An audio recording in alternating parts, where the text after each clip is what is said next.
Você já se perguntou se é possível amar de novo depois de uma perda profunda? Ou se um coração endurecido pelo luto pode voltar a bater por alguém inesperado? Nesta história, você vai conhecer Diego Montenegro, um homem que trocou os filhos pelo trabalho até que a presença de Clara, uma jovem babá cheia de luz, vira o mundo dele de cabeça para baixo. Prepare-se para se emocionar com uma jornada sobre recomeços, cura e o poder transformador do amor genuíno. Uma trama que mostra que a felicidade pode estar onde menos se espera, e que, às vezes, o maior gesto de coragem é simplesmente abrir a porta do coração. Fique até o fim. Você pode se surpreender com o que significa, de verdade, construir um lar. Não perca nenhum vídeo. Inscreva-se no canal e ative as notificações para ficar por dentro de tudo. O silêncio era o primeiro som que Diego Montenegro ouvia ao chegar em casa. Não o silêncio confortável de quem encontra paz, mas o silêncio frio e espesso, que preenche cada canto de uma casa grande demais para 3 pessoas que mal sabiam conviver. A mansão, cercada de vidros e linhas retas, reluzia elegância e distância. A cada noite, Diego atravessava o saguão como quem caminha sobre um palco abandonado. Seus passos ecoavam no mármore branco enquanto ele subia para o 2º andar com a pasta na mão e o celular ainda colado à orelha. Naquela manhã de sexta-feira, porém, ele havia decidido trabalhar de casa. Um pedido discreto da governanta, Dona Marta, o convencera de que algo precisava mudar, ou pelo menos ser tentado mais uma vez. A última babá foi embora ontem, Senhor Diego. As crianças não falaram com ela durante 3 dias inteiros, disse ela com aquele tom respeitoso e firme que só os mais experientes sabem usar. Já temos outra candidata. Diego não respondeu de imediato. Pegou a xícara de café, deu um gole e só então murmurou: que venha, mas já prepare o pagamento da rescisão. Economiza tempo. Na sala de estar, Clara esperava com as mãos cruzadas sobre o colo e o olhar atento aos detalhes do ambiente. O lugar era lindo, sim, mas estéril. Tudo ali era perfeitamente decorado, mas faltava calor, como se as emoções tivessem sido cuidadosamente removidas junto com os porta-retratos da estante. A porta se abriu. Ele entrou com passos firmes e a expressão de quem já havia decidido que aquela entrevista seria apenas mais uma. Clara Oliveira? Perguntou sem oferecer a mão. Sim, senhor, respondeu ela de pé, com um sorriso contido. Idade? 24. Experiência? Quase 5 anos, com 2 famílias. Cuidei de gêmeos e de uma menina autista. Além disso, estou terminando o curso de pedagogia. Ele a encarou avaliando a postura, a voz, o olhar. Era jovem demais, sorria demais. E ainda assim, havia algo em sua forma de falar. Uma firmeza branda, como se soubesse lidar com o caos sem se desestruturar. Meus filhos têm histórico de expulsar babás. São difíceis, fechados. Não quero apego. Quero estabilidade. Estabilidade vem com vínculo, respondeu ela sem hesitar. Diego arqueou uma sobrancelha, surpreendido. Dona Marta apareceu na porta, rompendo o silêncio. A senhorita Clara pode começar hoje se quiser. As crianças estão no quarto de brinquedos. Diego deu um leve aceno de cabeça sem dizer mais nada. Saiu da sala como entrou, envolto numa muralha invisível. O quarto de brinquedos parecia um cenário de comercial de TV. Prateleiras organizadas, brinquedos impecáveis, tapete colorido e 2 crianças com olhares desconfiados. Lucas, com 8 anos, olhava pela janela, os braços cruzados. Helena, 5, abraçava um coelhinho cinza sentada no canto da sala. Oi, disse Clara com voz doce. Eu sou a Clara. Posso brincar com vocês? Nenhuma resposta, nenhum aceno. Ela se aproximou devagar, tirando da bolsa uma pequena caixa. De dentro tirou dedoches de feltro. Um jacaré, uma princesa e um dragão meio torto. Tenho alguns amigos aqui que estão doidos para contar histórias. Será que eles podem entrar? Helena olhou de lado, curiosa. Lucas apenas bufou, mas Clara percebeu o movimento sutil dos pés.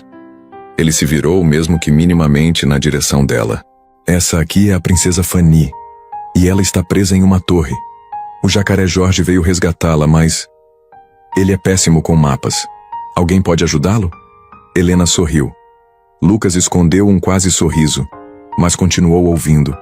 Em pouco tempo, Clara estava sentada no chão, com Helena no colo e Lucas mais próximo do que no início, fingindo montar um quebra-cabeça, mas rindo de vez em quando das vozes que ela fazia. Do alto da escada, Diego observava. Estava com uma pasta na mão, pronto para sair, mas seus olhos não conseguiam se desviar daquela cena. Seus filhos, rindo. Quantos meses se passaram desde a última vez que ouvira esse som? Clara não, estava apenas entretendo. Ela estava se conectando com eles como se pertencesse àquele espaço desde sempre. Mais tarde, Clara foi ajudar Helena a escolher um pijama. A menina queria dormir com a roupa da princesa Fanny.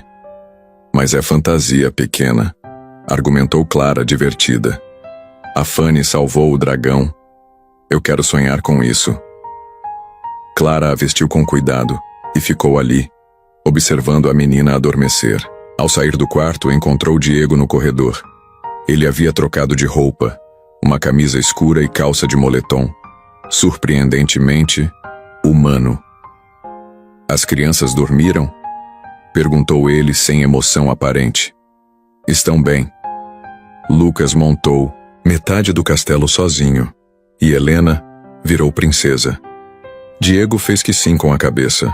Olhou para a porta do quarto, depois para Clara. Obrigado, disse como quem pesa cada sílaba. Ela sorriu, sem exagero. Estou só começando. Ele assentiu. Quando se virou para ir embora, Clara o observou desaparecer no corredor e pensou. Aquele homem carregava uma dor maior do que deixava transparecer. Mas havia rachaduras, e por elas, talvez com o tempo, entrasse luz. Na manhã seguinte, o riso de Helena ecoava pelos corredores, misturado ao som suave de música infantil vindo do quarto de brinquedos. Dona Marta parou no meio do corredor confusa. Fazia meses que a casa não acordava com alegria. Clara estava de joelhos no tapete, ajudando a menina a montar um quebra-cabeça de princesas, enquanto Lucas observava de longe, fingindo desinteresse. Ela notou que ele segurava uma das peças, mas não se aproximava. Está faltando o cabelo da princesa, disse Clara de maneira casual, sem olhar diretamente para ele. Acho que ela vai ficar careca se ninguém ajudar. Lucas rolou os olhos, mas caminhou lentamente até ela. Entregou a peça sem dizer nada. Perfeito. Agora sim, princesa completa, declarou Clara, sorrindo para Helena, mas claramente reconhecendo o gesto do irmão. Diego assistia à cena do topo da escada, apoiado na parede com uma xícara de café entre as mãos. Observava tudo com olhos atentos e quietos, como se visse a própria casa tomar um novo fôlego. A risada das crianças era um som raro, quase esquecido. E o modo como Clara se movia entre elas era como se pertencesse àquele mundo desde sempre. Mais tarde, durante o almoço, Clara sentou-se com os dois à mesa da cozinha, algo que nenhuma babá anterior ousara fazer. Conversava com os pequenos como iguais, respeitando suas falas e incentivando seus jeitos. Lucas, sabia que meu irmão mais velho era igualzinho a você? Disse ela rindo. Tinha um escudo invisível no peito, mas no fundo era só um coração gigante disfarçado. Lucas deu um leve sorriso quase imperceptível e deu mais uma garfada no arroz. Diego, que observava de longe com o jornal aberto, notou o sorriso e abaixou lentamente a folha. Era a primeira vez que via Lucas interagir com alguém de fora da família sem resistência. À tarde, Clara improvisou um piquenique no jardim. Espalhou um cobertor na grama, organizou frutas picadas e levou alguns brinquedos. Helena correu para fora de casa como se o quintal fosse um parque de diversões, enquanto Lucas mantinha distância, observando tudo da varanda. Pode ficar de guarda se quiser, disse Clara, erguendo uma maçã para ele. Alguém precisa proteger a princesa do dragão. Ele hesitou. Depois desceu os degraus devagar, sentando-se na ponta do cobertor. Clara não comentou. Apenas continuou a história que narrava para a irmãzinha. No andar de cima, Diego fechava o notebook quando viu a cena pela janela. Clara, com uma flor no cabelo, contava histórias. Helena ria alto. Lucas estava sorrindo. Diego deixou o notebook de lado e ficou ali apenas olhando. À noite, Clara foi até a cozinha preparar leite quente para Helena. Diego estava encostado na bancada com a gravata solta no pescoço e uma taça de vinho pela metade. As crianças dormiram? Perguntou ele, com a voz mais rouca que o habitual. Sim. Helena queria saber se a princesa Fanny vai aparecer no sonho dela de novo. Diego riu baixo, um som breve mais autêntico. Obrigado por... Isso? Por fazer a casa respirar de novo. Clara colocou a caneca no micro-ondas e se virou para ele, hesitante. Posso te perguntar algo? Ele assentiu, curioso. Por que você evita os momentos com eles? Diego a olhou por um longo segundo como se pesasse a resposta. Porque às vezes, olhar para eles me lembra que eu falhei. Falhou? Com ela. Com eles. Comigo mesmo. O micro-ondas apitou. Clara tirou a caneca, mas não se apressou em sair. Eles não precisam de um homem perfeito, Diego. Precisam do pai deles. Só isso. Os olhos dele a seguiram até a porta. Mas, no último segundo, antes que ela saísse, ele disse: Você fala como alguém que perdeu algo também. Ela parou, mas não se virou. Eu só não gosto de ver amor desperdiçado. E então saiu, deixando no ar uma frase que Diego sentiu se infiltrar nas rachaduras de sua armadura. Nos dias seguintes, a casa seguiu se transformando. Helena passou a chamar Clara para ajudá-la a escolher roupas. Lucas começou a contar piadas. Diego aparecia com mais frequência nas refeições, às vezes atrasado, mas presente. Em uma tarde nublada, Clara ajudava as crianças a pintar desenhos no chão da varanda. Diego chegou mais cedo, carregando uma sacola com livros. Quando passou pelo trio, ouviu Lucas perguntar: Tia Clara, por que você é diferente das outras babás? Ela sorriu, limpando a tinta das mãos. Porque eu gosto de escutar, e vocês têm muito a dizer. Diego não entrou na casa. Ficou ali ouvindo. E por que o papai não escuta? Helena questionou com inocência brutal. Clara olhou para as crianças, depois para a porta, como se soubesse que ele estava ali. Às vezes os adultos ficam surdos por dentro. Mas quando o coração está pronto, a gente ouve de novo. Diego fechou os olhos por um segundo. Depois se afastou, com passos lentos. Mais tarde, após as crianças dormirem, Clara encontrou um bilhete em seu quarto de hóspedes. Amanhã, se estiver disposta, jante conosco, só nós 4. D. Ela ficou ali com o bilhete nas mãos, e o coração acelerado. Não era apenas um convite, era uma fresta. E talvez naquela casa, onde o silêncio reinava, alguém estivesse começando a escutar. O jantar na noite seguinte foi diferente desde o início. Clara entrou na sala de refeições e encontrou a mesa menor posta com detalhes simples mas significativos. Guardanapos dobrados, flores frescas em um vasinho ao centro e uma louça que parecia pouco usada. Helena correu para abraçá-la, usando um vestido com brilhos. Papai deixou eu escolher minha roupa, anunciou com orgulho. Lucas, por sua vez, ocupava a cadeira ao lado do pai. Embora mais contido, parecia satisfeito. Diego, vestido casualmente, se levantou quando Clara entrou. Boa noite, disse ele com um sorriso breve. Clara sentiu uma pontada no peito. Por um instante, aquela mesa parecia algo que ela poderia ter todos os dias. Uma rotina que não fosse provisória. Um lugar onde cabia. Durante o jantar, as conversas foram leves. Diego perguntou aos filhos sobre os desenhos. Clara contou uma história engraçada de sua infância, e Lucas arriscou contar uma piada. Eles riram juntos. Clara e Diego trocaram olhares cúmplices mais de uma vez, como se compartilhassem um segredo. Depois que as crianças subiram para escovar os dentes, Clara ficou ajudando a tirar a mesa. Diego aproximou-se com os pratos, e por um momento, os dois se encontraram lado a lado na pia. Obrigado por ter vindo, disse ele enxugando um copo. Foi um convite difícil de recusar. O silêncio que se seguiu não era incômodo, mas tenso. Como se algo pulsasse ali, entre as palavras não ditas. Diego virou-se para ela. Às vezes eu me pego imaginando como seria se as coisas fossem diferentes. Como exatamente? Ele hesitou. Se eu tivesse conhecido você antes. Ou se eu tivesse coragem suficiente agora. Clara o olhou nos olhos, sem desviar. Coragem para quê? Para deixar o passado ir. Ela assentiu, compreendendo mais do que ele esperava. Foi quando a mão dele tocou a dela. Suave, com a delicadeza de quem teme quebrar o instante. Clara não se afastou. Os dois permaneceram assim por segundos longos com a respiração suspensa, até que ele recuou. Desculpe, disse quase num sussurro. Eu não deveria... Não, interrompeu ela com calma. Você só não está pronto. Nos dias seguintes, Clara notou a mudança. Diego voltou a se fechar. Evitava jantares em família. Passava mais tempo no escritório. E quando cruzavam pelos corredores, o silêncio entre eles era carregado de algo não resolvido.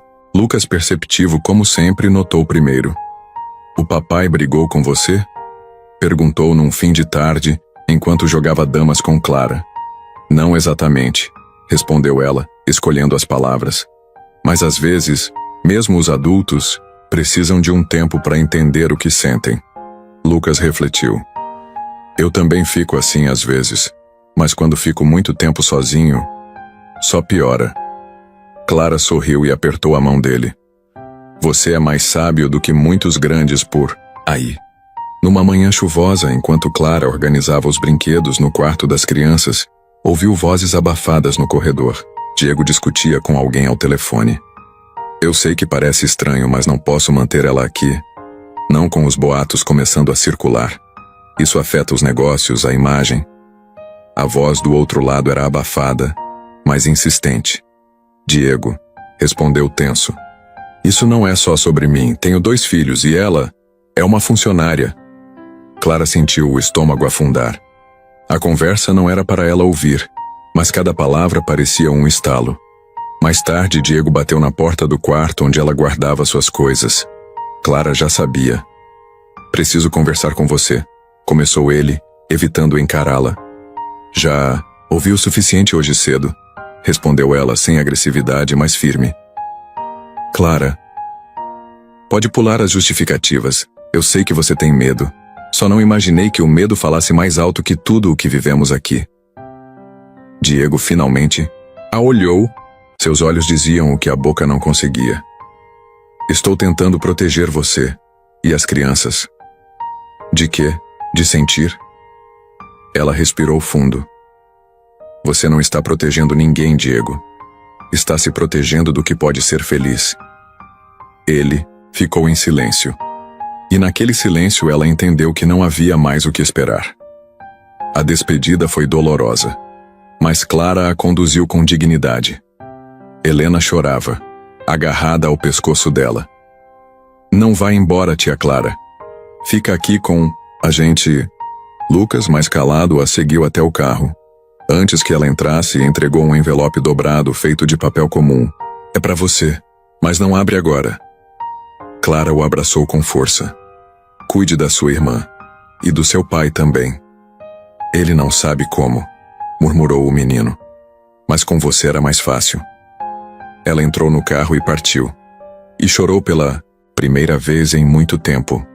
A casa voltou a ser silêncio. Os brinquedos não eram mais usados. Os pratos das crianças voltaram a ser deixados pela metade.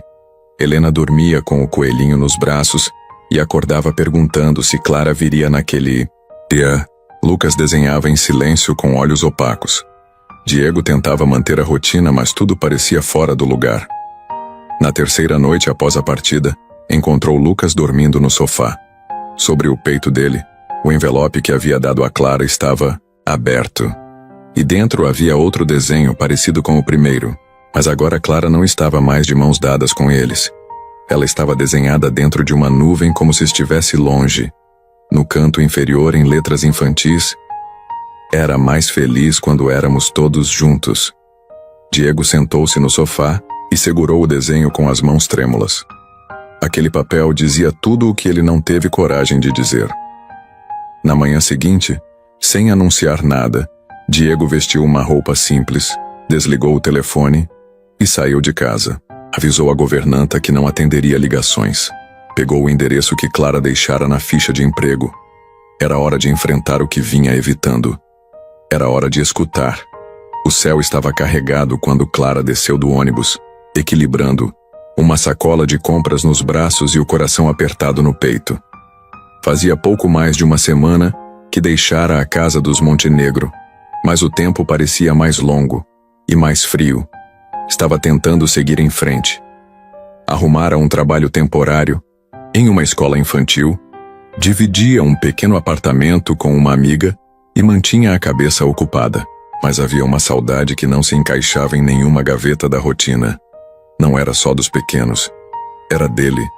Subiu as escadas do prédio cansada, o guarda-chuva pingando no chão, e mal percebeu o carro parado na esquina. Um carro preto, imponente, familiar demais para ser coincidência. Ao se aproximar da porta do prédio, a voz que ela não ouvia há dias chamou seu nome. Clara. Ela virou devagar, como se o corpo todo precisasse de tempo para processar. Diego estava ali, sem terno, sem máscara. Apenas ele, sob a chuva, com os cabelos molhados e o olhar mais vulnerável do que ela jamais vira. "O que você está fazendo aqui?" perguntou com a respiração presa. "Vim te buscar." Ela soltou uma risada breve e nervosa. "Você me dispensou. Disse que era melhor assim." "Eu disse isso porque estava com medo. De você, de mim. Do que significava deixar alguém entrar." Diego deu um passo à frente, os olhos fixos nos dela. "Mas eu percebi que, tentando proteger meus filhos de uma possível decepção, eu os privei da chance de serem realmente felizes. E a mim também." Clara segurava as sacolas com força, como se fossem sua única defesa. "E agora, o que mudou?" Ele tirou algo do bolso. Um desenho, amassado e úmido nas pontas. Era o que Lucas havia feito. Clara na nuvem, as crianças no chão e todos distantes. Isso me fez perceber que a ausência pesa mais do que o medo. E que você não foi só uma babá. Você foi o elo, o calor, a cura que eu nem sabia que precisava." Clara sentiu os olhos arderem, mas manteve a postura. "Eu te amei em silêncio, Diego, por cada gesto que você não percebia. Mas não vou voltar para sua casa como alguém que pode ser descartado quando a realidade apertar." "E não deve", respondeu ele com firmeza. "Por isso estou aqui. Para dizer que não quero que você volte como babá. Quero que volte como parte da nossa vida, da nossa família." Ela baixou as sacolas, devagar, como quem solta o medo, e os braços de Diego estavam ali, prontos para envolvê-la no abraço mais necessário da vida deles. O retorno de Clara à mansão não teve fogos de artifício nem anúncios teatrais. Mas bastou Helena gritar, "Tia Clarinha!" do topo da escada para que o coração de todos voltasse a pulsar no ritmo certo. Lucas veio logo depois, disfarçando o sorriso com um "até que enfim."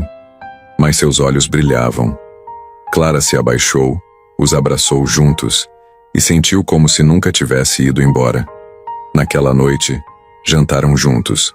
Não porque alguém organizou, mas porque parecia o mais natural a fazer. Clara sentou-se entre as crianças. Diego serviu suco. Riram, comeram demais, contaram histórias novas e antigas. No fim do jantar, Diego pegou uma caixinha de papel em cima da estante e entregou a Clara. "O que é isso?" "Um presente das crianças", respondeu ele sério. "Eu só ajudei." Ela abriu e encontrou dentro pequenos bilhetes coloridos, todos com palavras escritas por mãos infantis. "A Clara é minha heroína. Ela tem cheiro de flor. Quando você foi embora, eu senti um buraco no coração." Clara levou a mão ao peito emocionada. Isso é o melhor presente que eu já recebi." Diego se aproximou e dessa vez não hesitou. "Ainda estou aprendendo. Ainda erro. Mas quero fazer isso com você. Um dia de cada vez." Ela assentiu, os olhos marejados. Um dia de cada vez, o tempo passou como deveria passar. Devagar o suficiente para ser vivido. Rápido o suficiente para curar. Clara e Diego seguiram construindo com paciência e verdade. Ele começou a chegar mais cedo em casa. Participava das tarefas das crianças. Lia histórias com Clara. Aprendeu a fazer panquecas, ainda que deformadas. Helena pediu para dormir no quarto de Clara uma noite. Disse que queria ficar pertinho da mamãe número 2. Lucas, cada vez mais expressivo, começou a escrever diários. Um deles com o título Coisas que gosto na Clara e no papai às vezes. Num domingo ensolarado, Clara acordou com um cheiro forte vindo da cozinha.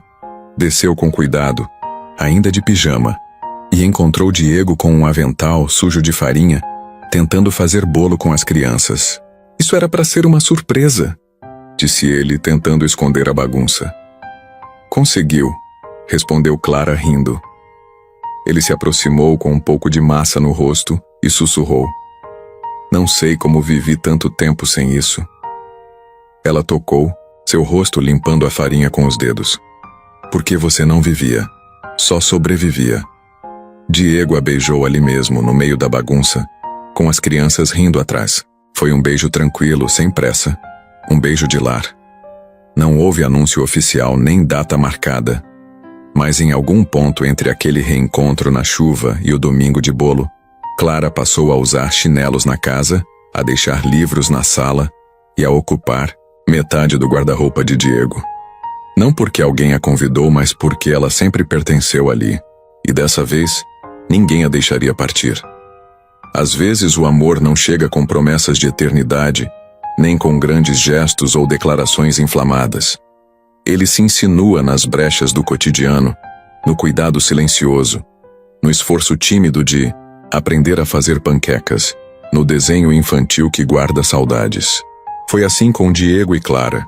Não se escolheram no primeiro olhar, mas se encontraram na partilha do que faltava em cada um. E pouco a pouco, construíram uma nova forma de pertencer, onde amar não significava esquecer, mas sim continuar, juntos. Porque no fim, um lar não é feito de paredes ou contratos. É feito de abraços que acolhem, vozes que escutam, silêncios que confortam. É onde o coração volta a bater com ritmo, onde a dor encontra espaço para se transformar em afeto. E se há algo que Diego aprendeu com Clara, e Clara com os olhos doces das crianças, é que a felicidade não precisa ser perfeita, só precisa ser verdadeira. Se gostou, imagina o que vem por aí, inscreva-se no canal e não perca nada.